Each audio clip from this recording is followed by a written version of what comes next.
Happy Taco Tuesday. Hopefully everyone is having a phenomenal day and gonna enjoy some tacos tonight. You know, there's so many different ways you can enjoy tacos. Traditional beef, it's the traditional beef, man. But you could do chicken tacos, shrimp scampi tacos. Those are mighty, mighty yumming. Salmon tacos, those are mighty good as well. You can even do pork tacos. You can do lamb tacos. You can do, am I forgetting about any other bird? Maybe tuna tacos as well. Anyways, hopefully everyone is pumped up because, well, nobody really wants to do anything with the stock market. That's what this video is going to be primarily about. So if you are watching this video, obviously you want to, one, be in the stock market, two, buy stock, because this is the best time to buy stock. I'm not a financial advisor, but I mean, when the market is very much in a downward cycle and a risk-off mentality, that's when you buy phenomenal companies that are beaten down. I'm going to try to keep this video under 15 minutes. I really do respect your guys' time. If you do watch me on a daily or semi-daily basis, much love and much appreciation. I try making videos here on this channel Monday through Saturday. And if you do enjoy my content, definitely subscribe for the long haul or maybe a little short term until you get sick of seeing my face and hearing my voice. And smash the like button, especially if you find value in today's episode. Today's video, and yes, I did actually buy some stock here today. But I'm probably going to be doing, for the sake of this video, for the time, I'm going to be doing, showing my YouTube channel public profile here in tomorrow's video, because I may even buy more stock, tomorrow morning. So, today is going to be, me showing some articles, going over some stuff, going over some charts as well, too. Let me go ahead and talk about data very quickly before diving in to some unpopularity that's pretty much going on. So mark your calendars for this Thursday. You should not be hiding under the desk. You should not be on the golf course. You should not be turning off your stock notifications. This is the time to pay attention to the market. When the market's going down, you gotta get excited. That's how you make money. That's how you make life-changing profits. When the market's going up to all-time highs, if you're starting positions, sure, there are stocks out there that you can very well make money from, but one of the very big OGs, Warren Buffett, phenomenal statement: when others are fearful, be greedy. I'm not sure if that's the exact quote. Oh man, I just completely butchered his stuff. But when others are not interested in the stock market, you need to become interested. When people are very much interested in the stock market, hey, your positions should have already been semi-built, if not overly built. You're picking up bonus shares like I continue to do with SoFi. And you're maybe taking some chips off the table to build a cash position for the next downward cycle. A lot of people think the market has to fully crash, like an apocalyptic, COVID style 30+% drawdown, a 2022 style, the Great Depression style. No. Okay, you can just have a simple downward cycle. You can have a nice little simple bear market. Maybe you have a correction of maybe 10% or more on the major indexes, and bada bing, bada boo, you start building a position or you add shares to your position. You can make a lot of money. Okay, but right now, retail is very much doing the opposite, and it's very sad.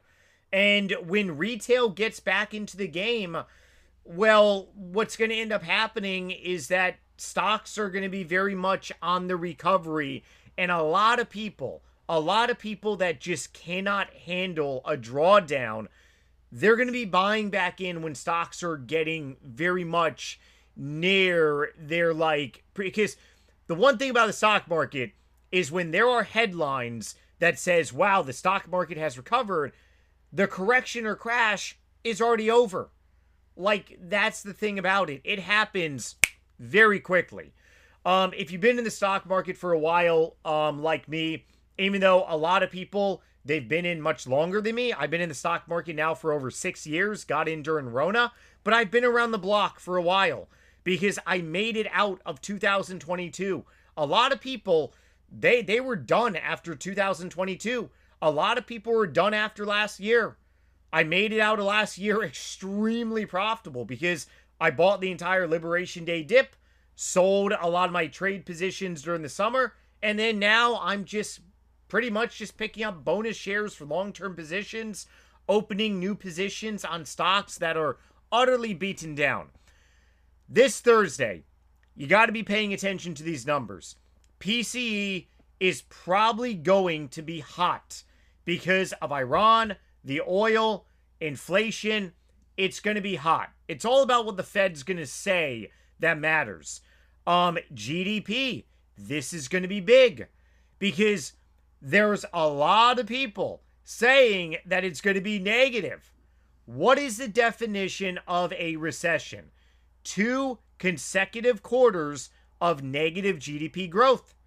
You get 1 quarter of negative GDP, it's a friggin' gut check. We got midterms later on this year.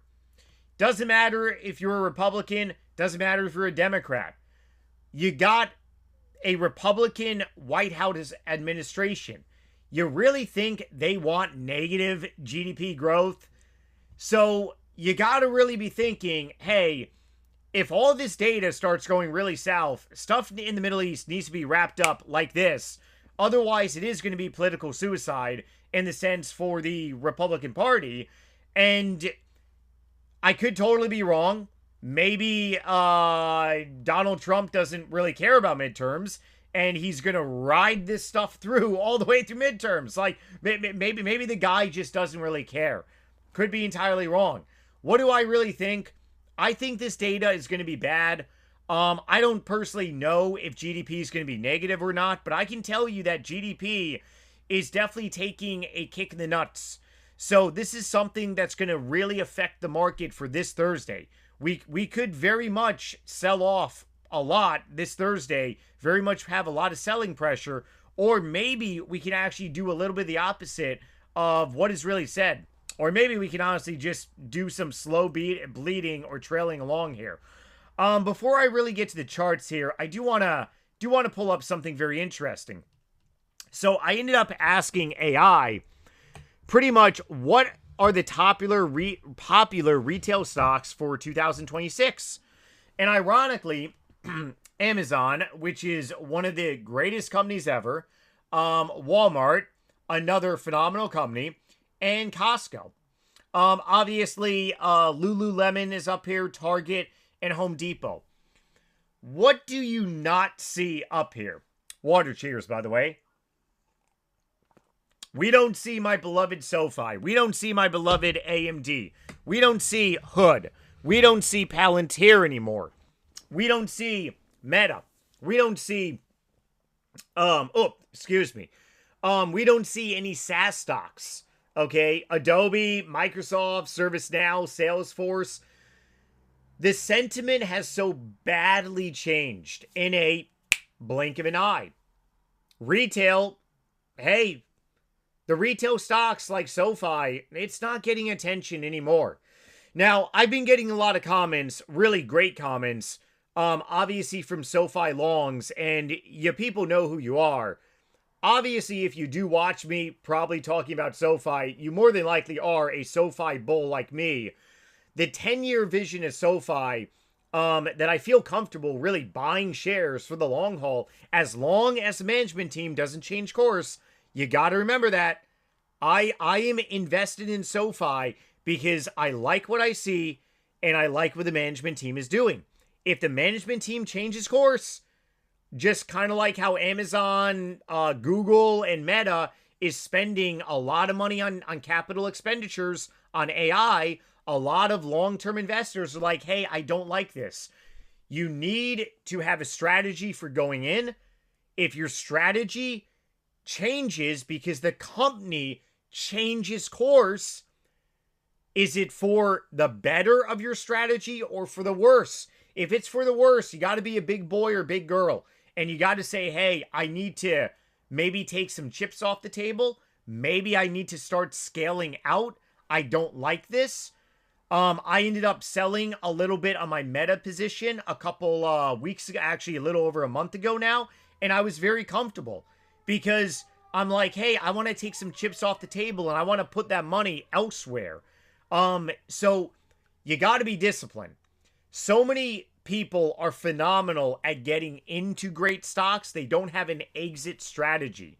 Having an exit strategy is actually a little bit more important than actually having a entry strategy in a lot of circumstances, whether it's day trading, short-term trading, aka swing trading, long-term trading, maybe greater than 6 months, shorter than a year, or long-term investing, anything greater than a year, primarily maybe between 2 to like 6 years.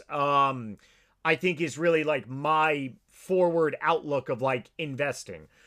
So, last year during 2025, what were some of the popular stocks? Well, not really a lot of these. Popular retail stocks, obviously you had friggin' Palantir. Obviously you had Hims, which is one that I have looked at, but I kind of really don't want to dabble in too much. But Hims is extremely popular retail. Celsius is really another one. They are an energy drink company.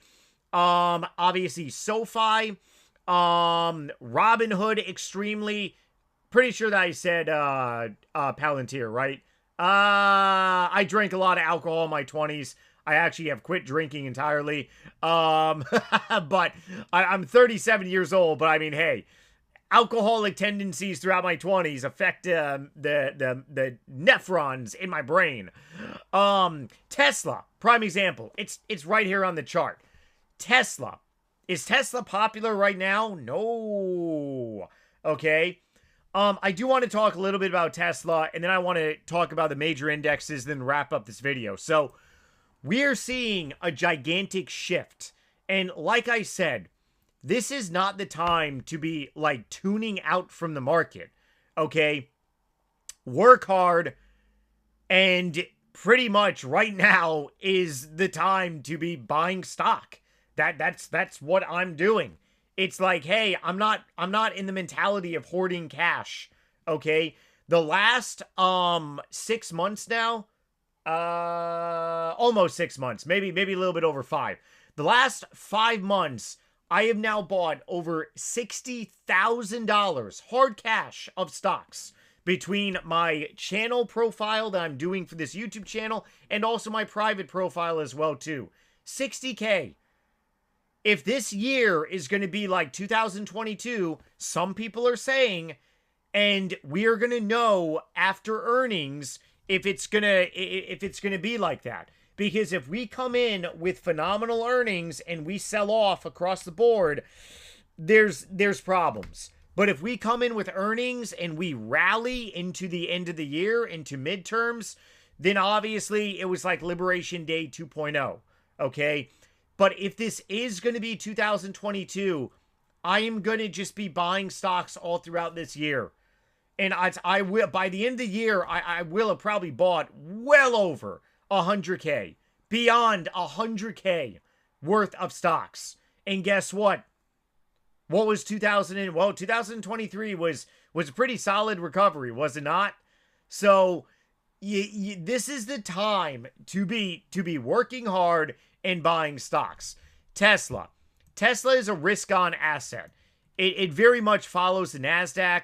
When people want to take risk, Tesla very much goes higher. Tesla right now is very much in a terrible cycle. And we basically see this a lot. Obviously, Liberation Day, Tesla fell off of the market, but you also basically pretty much saw this in Tesla, especially during 23. Now, Tesla has its own friggin' problems because their, vehicles are just, it's showing that there's a very big slow in demand. I think Tesla's a great company. I have been in and out of Tesla in the last several years, not looking to open a Tesla position, but I'm showing this because right now Tesla is very much feeling pain.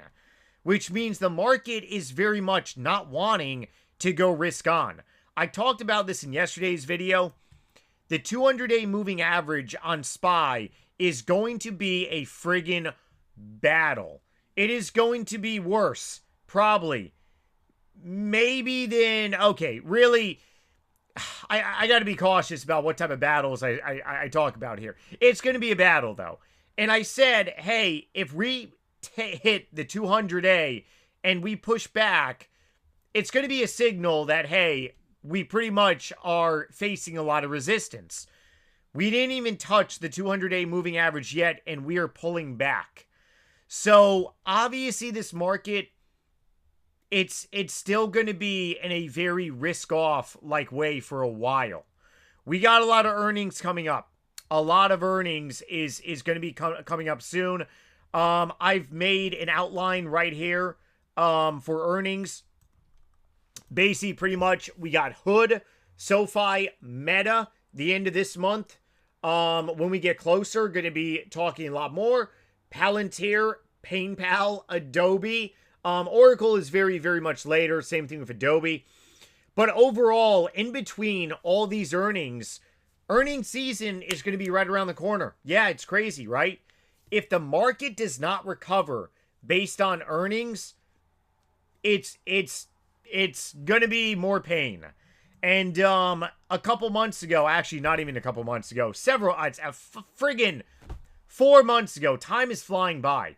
Back in December, I said, I truly feel that earnings are going to get us out of the downward cycle.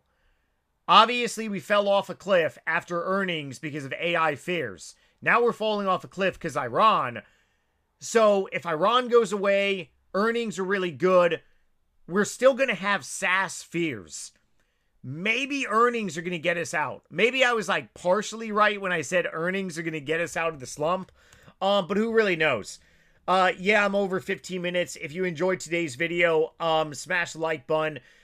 Tomorrow, definitely going to be going over pretty much just a lot more news, because there's so much flip-flop back and forth, especially with the Middle East. And the market is, whenever there is flip-flop going back and forth, the market is just uncertain, we sell off. Stay motivated. Don't be shaken out of your investments. That is the worst thing that you can do. Remember why you get into stocks. And also remember that as long as your strategy doesn't change, but the stock is going down, the company's earnings are going up, hey, me personally, I'm going to be buying more stock. Love you all and see you tomorrow. Later.